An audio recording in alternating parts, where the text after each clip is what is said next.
Joined now by Chief Legal Analyst Khalif Rhodes. And Khalif, obviously, President-elect Trump winning the election kind of threw a wrench, as you've been talking about in a lot of these cases. What do you expect to see from the DA, Alvin Bragg, today? I think Alvin Bragg will make the point that, look, this defendant was convicted by a jury of his peers, that he needs to be sentenced. He said if this was any other, or he would say, I would allege that if this was any other defendant, he would have already been sentenced. However, he's not any other defendant. He is the president-elect, and throughout this entire process, he was running for the highest office in the country. And so this is not a normal case, even though under the eyes of the law, every person is supposed to be treated equal. Just from a logistical standpoint, it would be a nightmare. And I will say this, while attorneys like something called cases of first impression, where you have never had this before, and you got an opportunity to try a novel approach, judges don't like this. They like precedent. They like to be able to look back in history, tell me what was done before, so you can give me the roadmap to how I'm supposed to act today. But in cases of first impression, where nothing like this has happened, where you're in the middle of a trial and the president's actually running and then he gets convicted, oh wait, and the Supreme Court says you can't use part of the evidence that was used. I mean,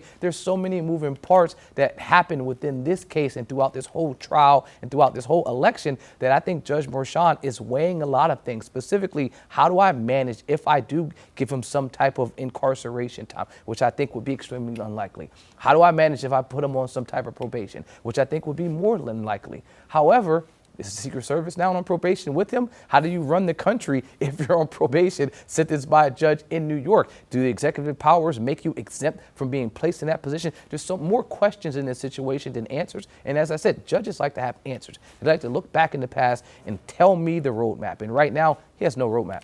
But Khalif, when you look at this, I mean, if you're saying they want a roadmap to look at, someone had to make that roadmap. So, I mean, could Judge Merchan just say, come up with his own rules, you know, say maybe they do this sentencing before Inauguration Day or something like that? He could. I mean, but again, I think that would be more problematic than anything. And a judge should be able to make a decision, right, based not on what the trend of the day is, what the temperature of the day is, but based on the rule of the law. So I think Judge Merchan throughout this whole time, throughout this entire case, has attempted to ensure that he was doing everything to be above reproach, to ensure that if anybody looked back at this case, he didn't give any special favoritism towards the prosecution, he didn't give special favoritism towards the defendant, that he was right down the middle. I often say that judges call balls and strikes. He was just being an umpire. I'm calling balls and strikes, but I'm also managing my courtroom.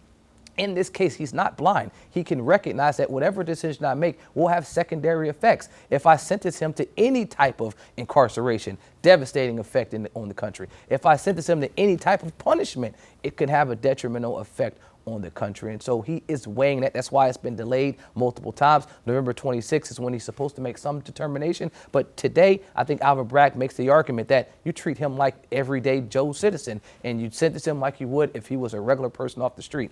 Do I think the judge buys that? I don't think so.